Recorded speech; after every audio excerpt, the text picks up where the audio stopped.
Salut à tous! Aujourd'hui, on se retrouve pour parler d'un sujet qui passionne certains et intrigue d'autres, l'adaptation d'un moteur diesel sur une gazelle. Dans cette vidéo, je vais vous montrer comment j'ai procédé pour installer un moteur diesel sur ma propre gazelle, les difficultés, rencontrer, les solutions que j'ai trouvées et bien sûr, le résultat final. On parlera aussi des aspects techniques, du coût de l'opération et de l'impact sur les performances. Préparez-vous, ça va être intéressant. Salut tout le monde! Aujourd'hui, on parle gazelle, et plus précisément des problèmes qu'on peut rencontrer avec ces véhicules robustes, mais parfois capricieux. On va voir ensemble quelques solutions, et surtout, on va se concentrer sur une solution radicale, mais efficace, l'installation d'un moteur japonais. On commence par les problèmes récurrents des gazelles. Souvent, c'est le moteur d'origine qui pose problème. On parle de surchauffe, de manque de puissance, de consommation excessive d'huile. Des soucis qui peuvent vite devenir coûteux à réparer. Surtout si on doit trouver des pièces détachées pour un moteur ancien. C'est là qu'intervient l'idée d'une transplantation moteur, une solution qui peut sembler audacieuse, mais qui offre de nombreux avantages. Passons maintenant à l'installation d'un moteur japonais sur une gazelle. Ce n'est pas aussi compliqué qu'on pourrait le croire. Bien sûr, ça demande un peu de mécanique, de savoir-faire et surtout, un bon plan de travail.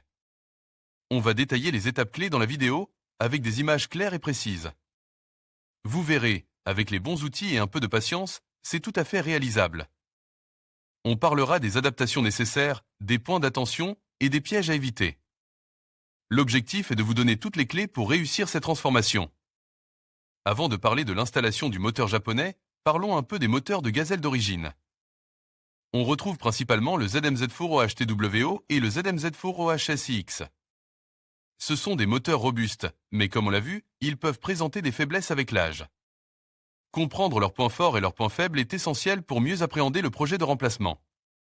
Puisqu'on parle de moteur et de remplacement, il est intéressant de parler des groupes électrogènes, souvent utilisés comme source d'énergie de secours.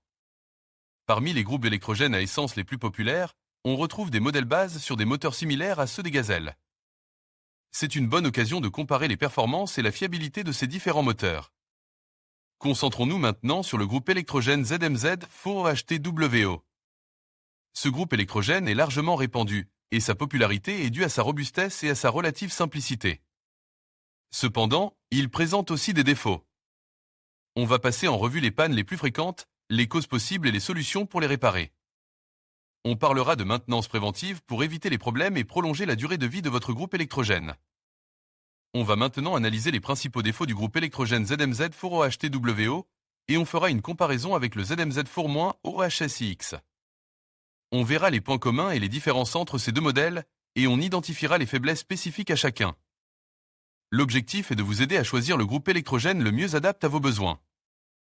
Enfin, parlons du groupe électrogène ZMZ4OHSIX. Ce modèle est souvent considéré comme une amélioration par rapport au 4OHTWO, mais il a aussi ses propres faiblesses.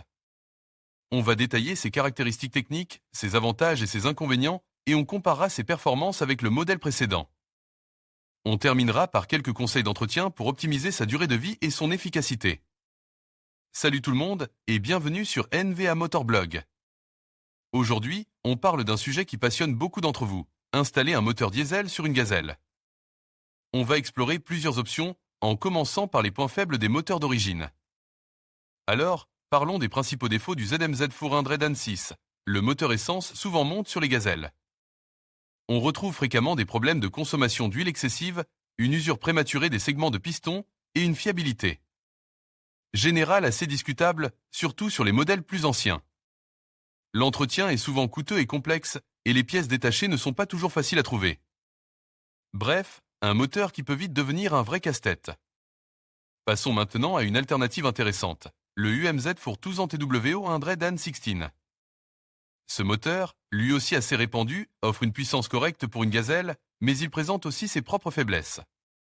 Quelles sont les caractéristiques du UMZ for 200 TWO 116? C'est un moteur relativement robuste, plus simple à entretenir que le ZMZ 406, et ses pièces sont plus accessibles.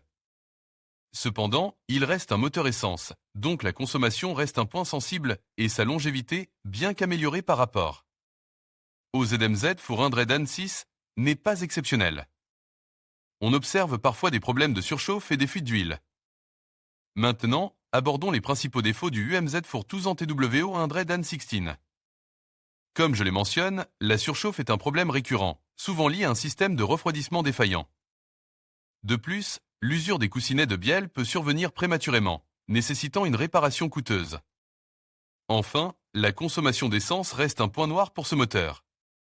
Et c'est là qu'intervient l'option qui nous intéressait particulièrement aujourd'hui, l'installation de moteurs diesel japonais sur une gazelle. Nous avons déjà réalisé ce type d'installation sur plusieurs véhicules, y compris des ZIL, des UAZ et bien sûr, des GAZ. C'est une solution qui offre de nombreux avantages, notamment une consommation de carburant nettement réduite, une meilleure fiabilité. À long terme et un couple plus important, idéal pour tracter des charges lourdes.